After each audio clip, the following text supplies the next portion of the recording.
Al rey Asa lo sucedió en el trono su hijo Josafat, quien se impuso a la fuerza sobre Israel, colocó tropas en todas las ciudades fortificadas de Judá y guarniciones en el territorio de Judá y en las ciudades de Efraín que su padre Asa había conquistado.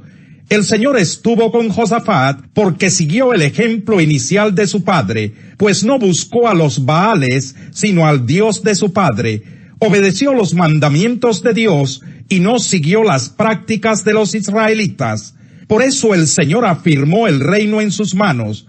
Todo Judá le llevaba regalos, y Josafat llegó a tener muchas riquezas y recibió muchos honores. Anduvo con orgullo en los caminos del Señor, y hasta quitó de Judá los santuarios paganos y las imágenes de la diosa Aserá. En el año 3 de su reinado, Josafat envió a sus oficiales Ben-Jalil, Abdías, Zacarías, Natanael y Micaías para que instruyeran a la gente en las ciudades de Judá. Con ellos fueron los levitas Semaías, Netanías, Zebadías, Asael, Semiramot, Jonatán, Adonías, Tobías y Tobadonías, y también los sacerdotes Elisama y Jorán. Llevaron consigo el libro de la ley del Señor para instruir a los habitantes de Judá. Así que recorrieron todas las ciudades de Judá, enseñando al pueblo. Todos los reinos de las naciones vecinas de Judá sintieron un miedo profundo hacia el Señor y no se atrevieron a declararle la guerra a Josafat. Aún algunos filisteos le llevaron a Josafat como tributo regalos y plata. Los árabes también le llevaron 7,700 carneros y 7,700 machos cabríos. Josafat se hizo cada vez más poderoso. Construyó en Judá fortalezas y lugares de almacenamiento, y tenía muchas provisiones en las ciudades.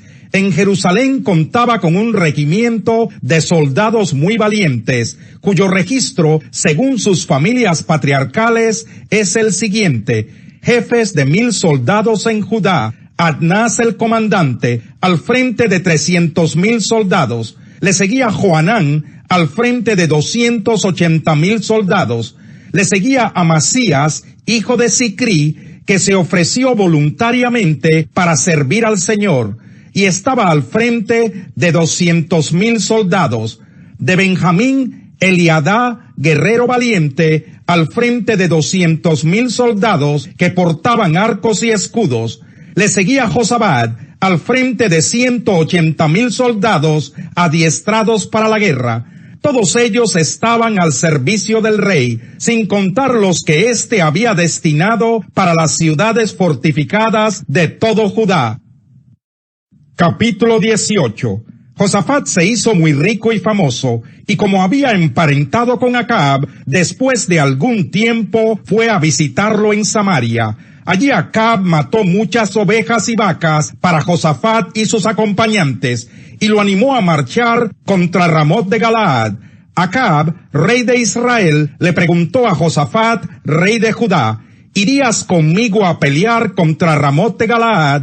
Josafat le respondió: estoy a tu disposición, lo mismo que mi pueblo. Iremos contigo a la guerra, pero antes que nada, consultemos al Señor, añadió. Así que el rey de Israel reunió a los 400 profetas y les preguntó: ¿debemos ir a la guerra contra Ramot de Galaad o no? Vaya su majestad, contestaron ellos, porque Dios la entregará en sus manos. Pero Josafat inquirió: ¿no hay aquí un profeta del Señor a quien podamos consultar? El rey de Israel le respondió: todavía hay alguien por medio de quien podemos consultar al Señor, pero me cae muy mal porque nunca me profetiza nada bueno, solo me anuncia desastres. Se trata de Micaías, hijo de Imlá. No digas eso, replicó Josafat. Entonces el rey de Israel llamó a uno de sus funcionarios y le ordenó: traigan de inmediato a Micaías, hijo de Imlá. El rey de Israel y Josafat, rey de Judá, vestidos con sus vestiduras reales y sentados en sus respectivos tronos, estaban en la plaza a la entrada de Samaria, con todos los que profetizaban en su presencia. Sedequías, hijo de Kenaná, que se había hecho unos cuernos de hierro, anunció: así dice el Señor, con estos cuernos atacarás a los sirios hasta aniquilarlos. Y los demás profetas vaticinaban lo mismo: ataque su majestad a Ramot de Galaad y vencerá, porque el Señor la entregará en sus manos. Ahora bien, el mensajero que había ido a llamar a Micaías le advirtió: mira, los demás profetas a una voz predicen el éxito del rey. Habla favorablemente para que tu mensaje concuerde con el de ellos. Pero Micaías repuso: tan cierto como que el Señor vive, te juro que yo le anunciaré al rey lo que Dios me diga. Cuando compareció ante el rey, éste le preguntó: Micaías, ¿debemos ir a la guerra contra Ramot de Galaad o no? Ataquen y vencerán, contestó él, porque les será entregada. El rey le reclamó: ¿cuántas veces debo hacerte jurar que no me digas nada más que la verdad en el nombre del Señor? Ante esto, Micaías concedió: vi a todo Israel esparcido por las colinas, como ovejas sin pastor, y el Señor dijo: esta gente no tiene amo, que cada cual se vaya a su casa en paz. El rey de Israel le dijo a Josafat: ¿no te dije que jamás me profetiza nada bueno y que solo me anuncia desastres? Micaías prosiguió: por lo tanto, oigan la palabra del Señor.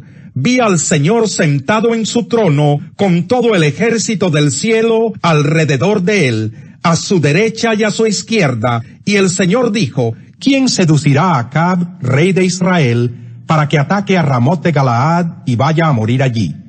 Uno sugería una cosa y otro sugería otra. Por último, un espíritu se adelantó, se puso delante del Señor y dijo: yo lo seduciré. ¿Por qué medios?, preguntó el Señor. Y aquel espíritu respondió: saldré y seré un espíritu mentiroso en la boca de sus profetas. Entonces el Señor ordenó: ve y hazlo así, que tendrás éxito en seducirlo. Así que ahora el Señor ha puesto un espíritu mentiroso en la boca de estos profetas de su majestad. El Señor ha decretado para usted la calamidad. Al oír esto, Sedequías, hijo de Kenaná, se levantó y le dio una bofetada a Micaías. ¿Por dónde se fue el espíritu del Señor cuando salió de mí para hablarte?, le preguntó. Micaías contestó: lo sabrás el día en que andes de escondite en escondite.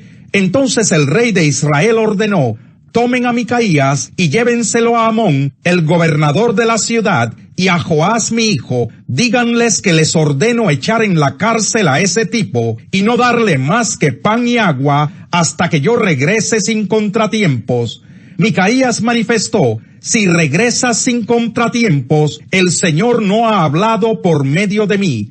Tomen nota todos ustedes de lo que estoy diciendo. El rey de Israel y Josafat, rey de Judá, marcharon juntos contra Ramot de Galaad. Allí el rey de Israel le dijo a Josafat: yo entraré a la batalla disfrazado, pero tú te pondrás tus vestiduras reales. Así que el rey de Israel se disfrazó y entró al combate. Pero el rey de Siria les había ordenado a sus capitanes de los carros de combate: no luchen contra nadie, grande o pequeño, salvo contra el rey de Israel. Cuando los capitanes de los carros vieron a Josafat, pensaron: este es el rey de Israel. Así que se volvieron para atacarlo, pero Josafat gritó y Dios el Señor lo ayudó, haciendo que se apartaran de él. Entonces los capitanes de los carros vieron que no era el rey de Israel y dejaron de perseguirlo. Sin embargo, alguien disparó su arco al azar e hirió al rey de Israel entre las piezas de su armadura. El rey le ordenó al que conducía su carro: da la vuelta y sácame del campo de batalla, pues me han herido. Todo el día arreció la batalla, y al rey de Israel se le mantuvo de pie en su carro frente a los sirios hasta el atardecer, y murió al ponerse el sol. Así lo dice Dios en el libro de Oseas: llamaré mi pueblo a los que no son mi pueblo, y llamaré mi amada a la que no es mi amada. Y sucederá que en el mismo lugar donde se les dijo: ustedes no son mi pueblo, serán llamados hijos del Dios viviente. Isaías, por su parte, proclama respecto de Israel: aunque los israelitas sean tan numerosos como la arena del mar, solo el remanente será salvo, porque plenamente y sin demora el Señor cumplirá su sentencia en la tierra. Así había dicho Isaías: si el Señor Todopoderoso no nos hubiera dejado descendientes, seríamos ya como Sodoma, nos pareceríamos a Gomorra. ¿Qué concluiremos? Pues que los gentiles que no buscaban la justicia la han alcanzado. Me refiero a la justicia que es por la fe. En cambio, Israel, que iba en busca de una ley que le diera justicia, no ha alcanzado esa justicia. ¿Por qué no? Porque no la buscaron mediante la fe, sino mediante las obras, como si fuera posible alcanzarla así. Por eso tropezaron con la piedra de tropiezo, como está escrito: miren que pongo en Sión una piedra de tropiezo y una roca que hace caer, pero el que confíe en él no será defraudado. Capítulo 10. Hermanos, el deseo de mi corazón y mi oración a Dios por los israelitas es que lleguen a ser salvos. Puedo declarar en favor de ellos que muestran celo por Dios, pero su celo no se basa en el conocimiento. No conociendo la justicia que proviene de Dios y procurando establecer la suya propia, no se sometieron a la justicia de Dios. De hecho, Cristo es el fin de la ley, para que todo el que cree reciba la justicia. Así describe Moisés la justicia que se basa en la ley: quien practique estas cosas vivirá por ellas. Pero la justicia que se basa en la fe afirma: no digas en tu corazón, ¿quién subirá al cielo? Es decir, para hacer bajar a Cristo. O, ¿quién bajará al abismo? Es decir, para hacer subir a Cristo de entre los muertos. ¿Qué afirma entonces? La palabra está cerca de ti, la tienes en la boca y en el corazón. Esta es la palabra de fe que predicamos, que si confiesas con tu boca que Jesús es el Señor y crees en tu corazón que Dios lo levantó de entre los muertos, serás salvo. Porque con el corazón se cree para ser justificado, pero con la boca se confiesa para ser salvo. Así dice la Escritura: todo el que confíe en él no será jamás defraudado. No hay diferencia entre judíos y gentiles, pues el mismo Señor es Señor de todos y bendice abundantemente a cuantos lo invocan. Porque todo el que invoque el nombre del Señor será salvo.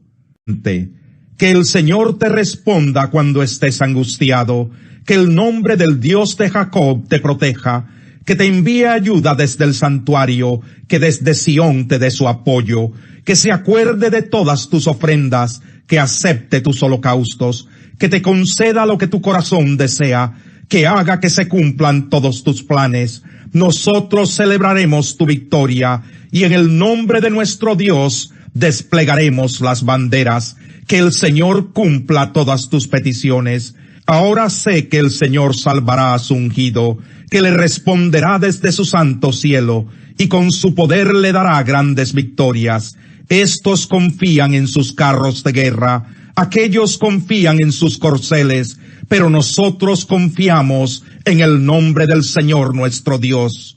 Ellos son vencidos y caen, pero nosotros nos erguimos y de pie permanecemos. Concede, Señor, la victoria al Rey. Respóndenos cuando te llamemos. Rugido de león es la furia del Rey. Quien provoca su enojo se juega la vida.